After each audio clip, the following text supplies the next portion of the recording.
अस्सलामुअलैकुम। बहुत ख़ास वीडियो लेकर आया हूँ, मशवरा। आज भी मैं एक गज़ल पे बात करने जा रहा हूँ। आज जो गज़ल आई है वो बहर मुतदारिक मुसम्मन सालिम में है, जिसके अरकान है फ़ाइलुन फ़ाइलुन फ़ाइलुन फ़ाइलुन। और इसमें मैं आपको बताऊँगा कि लोग कहाँ कहाँ कौन सी गलती कर जाते हैं। तो चलिए हम वीडियो शुरू करते हैं। ये गज़ल जो आई है उसका मतलब है, धड़कनों की सदा भी सुना कीजिए, आप दिल में हमारे बसा कीजिए। सुना कीजिए बसा कीजिए, तो सुना और बसा ये कवाफ़ी हैं और कीजिए ये रदीफ़ है। बहर का नाम है मुतदारिक मुसम्मन सालिम और अरकान है फ़ाइलुन फ़ाइलुन फ़ाइलुन फ़ाइलुन। और जब मैंने इसकी तख्ती की, धड़कनों की सदा भी सुना कीजिए, तो तख्ती कुछ इस तरह हुई। धड़कनों, क्योंकि दो चश्मी हे का शुमार नहीं होता, तो यहाँ पर दरकनों लिख दिया। बड़ी रे होनी चाहिए थी, लेकिन मैंने इसको ऐसे लिख दिया। खैर, आप समझ जाए। तो फ़ाइलुन दरकनों की सदा फ़ाइलुन, भी सुना फ़ाइलुन, कीजिए फ़ाइलुन। अलिफ को कीजिए में इसलिए मैंने लिखा क्योंकि हमज़ा को भी एक हर्फ माना गया है, तो उसे मैंने अलिफ समझ लिया ताकि आप भी आसानी से इसे समझ जाएं। इसी तरह दूसरा मिसरा है आप दिल, तो 2 बार अलिफ लिखा मैंने, इसलिए लिखा कि आप समझ जाएं कि मद को भी एक हर्फ माना गया है। तो आप दिल फ़ाइलुन, में हमा फ़ाइलुन, रे बसा फ़ाइलुन, कीजिए फ़ाइलुन। तो ये इसकी तख्ती हुई। अब चलते हैं अगले शेर की तरफ। भूल जाओ हमें कोई शिकवा नहीं, घर में कभी तो मिला कीजिए। ऊपर का मिसरा बहर में है, लेकिन दूसरा मिसरा ये बहर में नहीं है। और ऊपर एक बहुत बड़ी गलती हो गई है। ऊपर लिखा हुआ है भूल जाओ और नीचे लिखा हुआ है मिला कीजिए। आपने देखा, इसी को शुतुर गुरबा कहते हैं कि ऊपर भूल जाओ कहा गया और नीचे मिला कीजिए कहा गया। मैं आपको बता दूं कि तुम के साथ कीजिए का इस्तेमाल नहीं होता या आप के साथ करो का इस्तेमाल नहीं होता। आजकल लोग जो ये लहजा अख्तियार कर रहे हैं, आप बताओ, आप सुनाओ, आप कैसे हो, और आप कहकर उनको लगता है कि शायद वो इज्जत दे रहे हैं, तो ऐसा बिल्कुल नहीं है। बहुत सारे मैसेज आते हैं इस तरह के कि आप बताओ आप कैसे हो। मुझे बहुत बुरा लगता है, क्योंकि उर्दू में आपके साथ हो का इस्तेमाल बिल्कुल नहीं होता। तो यहाँ भी भूल जाओ ऊपर है और नीचे मिला कीजिए। आप इसे देखेंगे तो ये आपको खुद भी गलत लगेगा। तो इसे इस तरह करें, भूल जाएं हमें कोई शिकवा नहीं। लेकिन दूसरा मिसरा मैंने पूरा ही बदल दिया। घर में कभी तो मिला कीजिए, मैंने यहाँ लिखा है कि आप औरों से भी मत मिला कीजिए।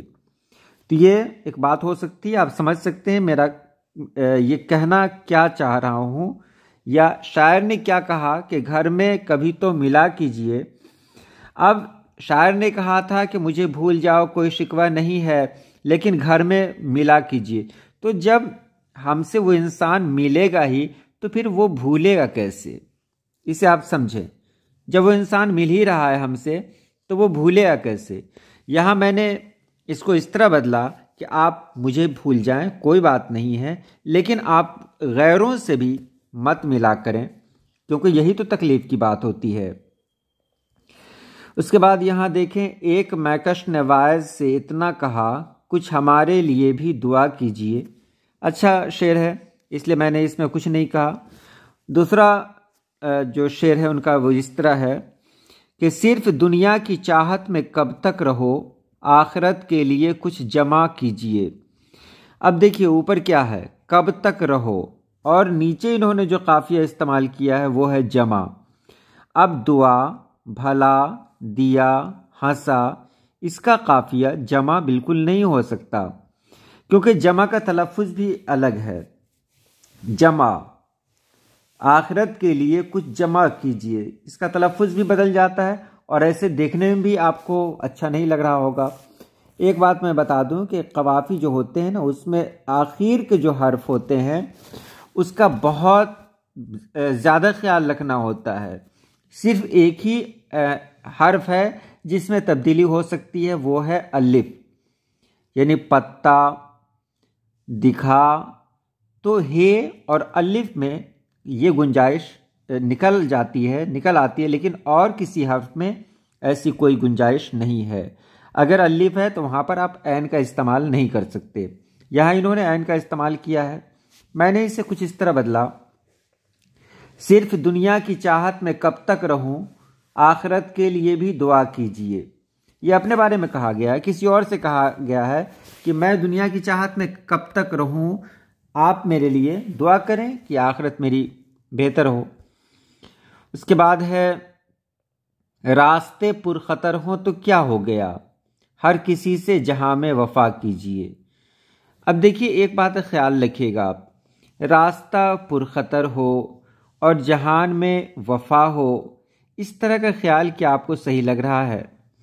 मैंने पहले ही कह दिया कि या तो आप मुतज़ाद इस्तेमाल करें या मुतरादफ इस्तेमाल करें। पुरखतर हो और वफा हो तो ये अच्छा नहीं लग रहा है।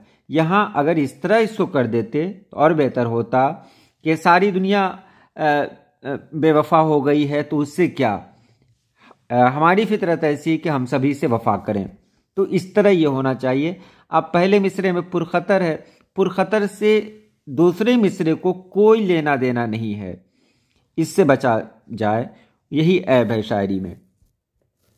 उसके बाद यहां देखें नीचे है, दिल दिया जान दे दी तुम्हारे लिए, हो गई हो कमी तो बता दीजिए। अब देखिए इन्होंने यहां पर रदीफ ही बदल दिया। अभी तक हो रहा था कीजिए कीजिए, लेकिन यहां इन्होंने रदीफ इस्तेमाल किया है दीजिए।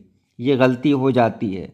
आप जब लिख रहे हो ना तो आप जानते भी होंगे कि रदीफ आप कीजिए इस्तेमाल कर रहे हैं, लेकिन कभी कभी भूले से ऐसा हो जाता है। तो लिखने के बाद आप पढ़ें, मैंने पहले भी कहा था कि आप पढ़ा करें। तो इसे मैंने कुछ इस तरह किया, दिल दिया जान दी आपके ही लिए, नहीं आप ही के लिए, देखिए के ही लिखा गया है। दिल दिया जान दी आप ही के लिए, कुछ कमी हो अगर तो कहा कीजिए, क्योंकि कीजिए लाना था, इसकी रदीफ है कीजिए, तो कीजिए लाना है, दीजिए लाना नहीं है। तो आपके ही नहीं, ये गलत लिखा गया है, इसको आप सही कर लेंगे, आप ही के लिए। उसके बाद है गम की पहली है मंजिल संभल के रहो, बस दवा की तरह ही पिया कीजिए। अब देखिए ऊपर कहा गया संभल के रहो और नीचे कीजिए। अब देख रहे हैं ऊपर तुम वाला जुमला इस्तेमाल हो रहा है और नीचे आप वाला जुमला इस्तेमाल हो रहा है, ये गलत है। तो यहां पर मैंने इसको इस तरह किया, जिंदगी में अगर गम से हो सामना, किसी का भी हो सकता है, आपका भी हो सकता है, तुम्हारा भी हो सकता है, तो यहां आप और तुम की कैद नहीं रही। तो जिंदगी में अगर गम से हो सामना, इश्क को जाम जैसे पिया कीजिए। ये मैंने इस तरह कहा, शायद ये कहना भी यही चाह रहे थे। इन्होंने दवा का इस्तेमाल किया था, मैंने जाम का ही इस्तेमाल कर लिया, क्योंकि जाम दवा की तरह ही इस्तेमाल होता रहा है। उसके बाद यहाँ पर ये आखिरी है, धोखे देते रहे अपने गैर सभी, अपनी फितरत है ऐसी तो क्या कीजिए। उसको मैंने कुछ इस तरह किया था कि जो भी मुझसे मिला उसने धोखा दिया, अपनी किस्मत है ऐसी तो क्या कीजिए। तो क्या कीजिए ये अपने लिए नहीं है, कहा गया ना कि मेरी किस्मत है ऐसी क्या कीजिए, तो अपनी किस्मत है ऐसी तो क्या कीजिए, जो भी मुझसे मिला उसने धोखा दिया, अपनी किस्मत है ऐसी तो क्या कीजिए। उसके बाद है छा गया है गमों का अंधेरा फऊल, शायर का जो नाम है वो इसी रुकन पे आता है, इसलिए फऊल का इस्तेमाल मैंने किया ताकि शायर का नाम यहाँ जाहिर ना हो। तो छा गया है गमों का अंधेरा फऊल, एक दिया आप बन के जला कीजिए। ठीक है, सही है, इसमें कोई गलती नहीं है। मैंने अपनी तरफ से लिख दिया, हर तरफ है गमों का अंधेरा फऊल, कोई शम्मा जले ये दुआ कीजिए। मैं नहीं कहता कि आपका लिखा हुआ गलत है, आपका बहुत अच्छा है, बहुत बेहतर कोशिश है, और आप इससे बेहतर भी लिख सकते हैं, थोड़ी सी मेहनत करें तो।